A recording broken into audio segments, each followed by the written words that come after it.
Hi guys, Allie from the Cyclists Center. Today I wanted to talk about achieving a comfortable ride on your bike.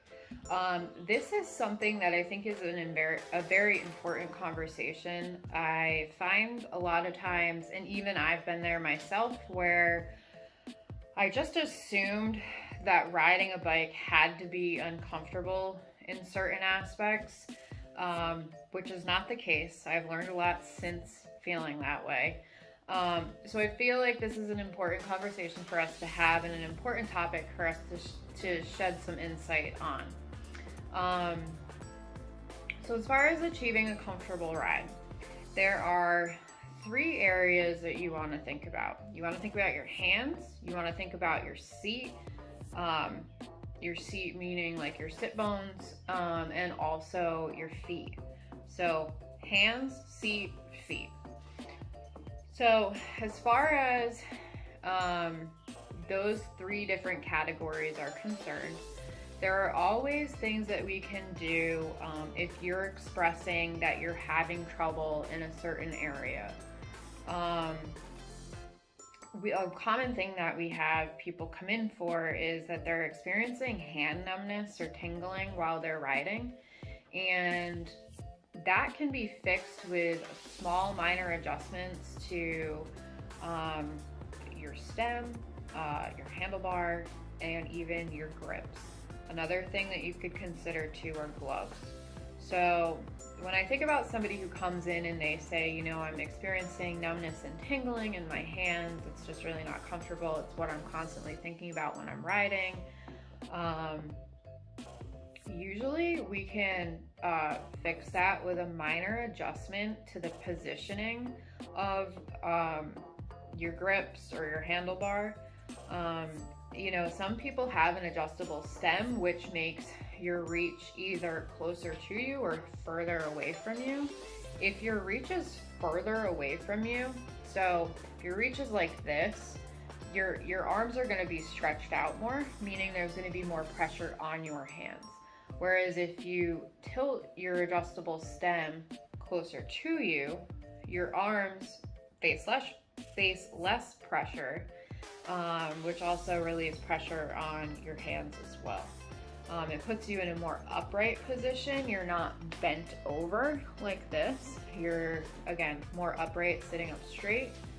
I prefer to sit up straight more than I do like to lean over. Leaning over actually really bothers my shoulders, which is something that I'm constantly trying to address within my adjustments that I make when I'm riding my bike. Going off of that a little bit, I said handlebars as well. So handlebars, depending on how you ride, there are different types of handlebars. So like a traditional road bike has what's called a drop bar. It has the bar where you can hold up here, or it has the drops, so you can hold down here, and then you're really, hunched over to be more aerodynamic. Mountain bikes have what's called flat bars. So the bar is flat. Some bars have what's called sweep. Sweep refers to if the bar kind of curves towards you. I personally love a handlebar with sweep. I actually have one that has quite a bit of sweep, so it comes around a lot more, which, like I was just saying, it achieves a more upright ride. Takes tension away from my shoulders, relieves that pressure, allows me to be sitting up straighter, and I don't have to be bent down constantly. People who have had shoulder surgeries, back surgeries, stuff like that, you're going to want a bike that's more upright. And again, the handlebar, the stem adjustment, sometimes a minor adjustment on your grips, so the positioning of your grips. Most grips are installed so they're kind of like level. And what we can do is, if you have grips, especially grips that are like ergon grips, so ergon grips kind of equate for your thumbs and give you a place to put your thumbs. Those can be, instead of being level, they can be kind of tilted towards you, so that your hands are more like this than necessarily like that. Everybody's different, so that adjustment depends on like where you're feeling the discomfort, and that's why we like to have conversations with everybody who comes in to kind of get a better grasp on what it is that they're feeling when they're going on rides. Going beyond, you know, grips, handlebars, stem. Another thing that you can consider is gloves. So gloves, there are some gloves that have extra padding. That's desirable for a lot of people. Some people do not like padding at all. Again, it's just preference. So, you know, the padding will give you a little extra cushion in your hands. I prefer having a little cushion in my grips. Again, some people do not. Some people feel like that is less comfortable and they prefer a glove. I'm sorry, I think I said grip. I meant glove.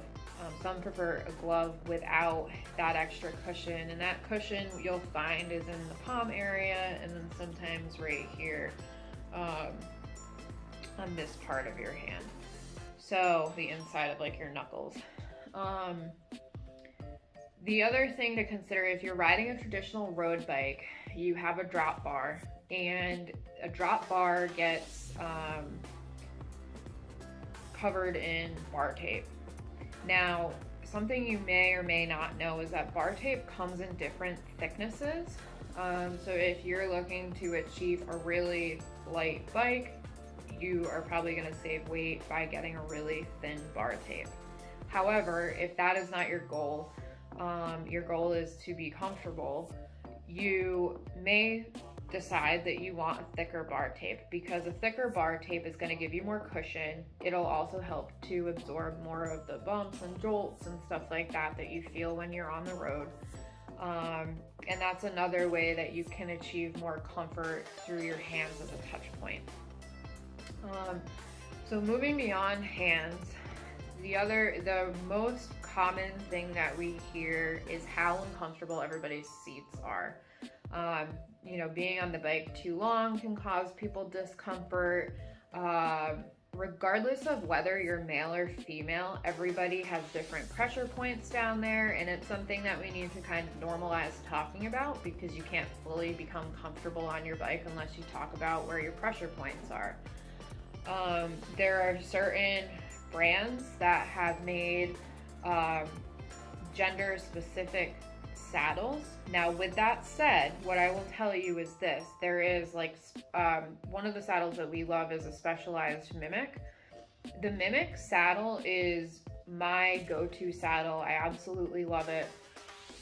It was made or tailored to women. That does not mean that men cannot use them. We have several men in our shop and in our cycling community who have tried a Mimic saddle, and it has become their favorite saddle. So again, the key here is knowing where your pressure points are, and then from there we can help guide you into a saddle that actually fits what you're talking about. A really important consideration is your sit bone measurement, and this is something that we can complete for you in store, but having a measurement of your sit bones is really critical. Everybody is different, like I keep saying. Your sit bones are not going to measure the same as everybody else's sit bones. Your sit bones are going to be specific to you. For me, I typically need a saddle that's a little bit wider. Excuse me. Somebody who's different than me may need a saddle that is more narrow, or also may need a saddle that is a little bit wider than mine. So taking that measurement really helps to guide us to the correct saddle for you based off of the saddle's width. Beyond your sit bone measurement, you also want to think about your saddle positioning. So I was just talking about pressure points. So if you have a pressure point like in your seat area, like towards the front of your seat area, normally your saddle is installed kind of like level, let's say. Let's say you found that your saddle excuse me, is installed and it's going slightly upward, and you have a pressure point, you know, at the front of your seat per se.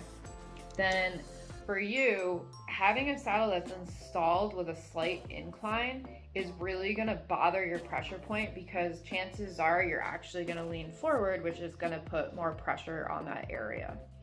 So for you, what we would recommend is maybe installing or adjusting your saddle so that it has a slight downward motion, which then when you do lean forward, takes pressure off of that area and doesn't further put pressure where you're already uncomfortable. Some saddles have cutouts. That's really, for a lot of people, again, it does have to do with pressure points. It's also a preference thing. I don't necessarily prefer cutouts. I know a lot of people who do and who have found a lot of comfort from it. Again, there is no like one size fits all like overarching answer. Everybody is different, so it's going to depend on what you need, and that will not be related to what somebody else needs. Beyond your saddle though, you can also ride with, there are riding specific bottoms. So whether it's bib shorts, bib tights, traditional bibs, which have the like suspender straps. And what a riding short is, a riding short offers you what's called a chamois. And a chamois is like it's pretty much, it looks like an oversized saddle, but it's a cushioned pad. And what that does is it gives you a little bit between you and the saddle for some extra comfort. You wear riding shorts without a layer in between, so you do not wear your underwear. And that is supposed to, again, help with pressure points, and it's also just supposed to overall make riding more comfortable for you, rather than having just direct contact with the saddle. Another thing that people like to do, this is called chamois butter. Chamois butter would get applied before you put your riding shorts on. You could apply it directly to the chamois, and then you put your riding shorts on, and that helps with not having chafing or anything like that, because that, if that starts, you're going to be even more uncomfortable, and that's all you're going to be thinking about. So that's a huge thing that if you're new to riding, we highly recommend trying a riding short. It really does make a big difference.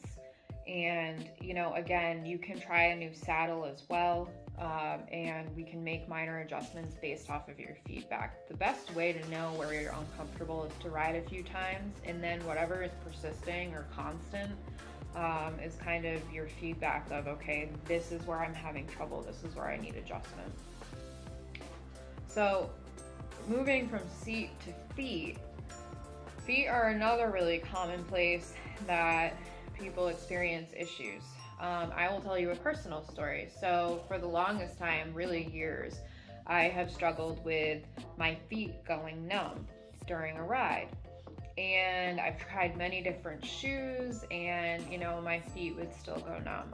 I finally have gotten to a point where I have found a pair of shoes that work really well, which I'm incredibly grateful for, but your feet should not be going numb during a ride. We recently, as a team, we actually learned how to professionally fit everybody's feet to determine the best shoe for that person. So in doing that exercise as a team and in learning together, I actually realized for years I have been wearing the wrong size cycling shoe. So I just went by size guides, figured out what size shoe would be best for me based off of what size shoe I wear for everyday shoes, and have realized that that was all wrong. I learned that I have a wide foot, and I never really thought that I did, but you know, measurements don't lie. And so I actually was able to find, because there are certain brands that do make, and there are other brands that do not make, wide shoe options for cycling shoes. I was able to find a brand that does. Bontrager, who we carry, and Shimano, who we carry, they both have wide shoe options, which is really great. And I felt like Cinderella. Put my foot in the shoe, and it was like an incredibly different feeling. So that has helped substantially with my feet to not go numb. And you may be wearing the wrong size shoe and you don't even know it. So shoe fits are complimentary at the store. If you're curious as to whether or not you're wearing the right size shoe, come on in, talk to us, let us know what's going on when you're riding, because I can personally relate. When my feet are numb, that's all I'm thinking about, and I'm not able to enjoy my ride the way that I would like to be. Other considerations are, is your foot width average? Is it narrow? Like me, is it wide? And then from there, we can kind of pinpoint the right model to put you in. A lot of times people come in and they see a certain shoe on the wall and they think, okay, I want that one. We try to kind of take that component out of it, because what we like to do is size you and then say, this is what you need and this is the shoe that fits that. So it's just making sure that we're guiding you to what is going to give you the best outcome.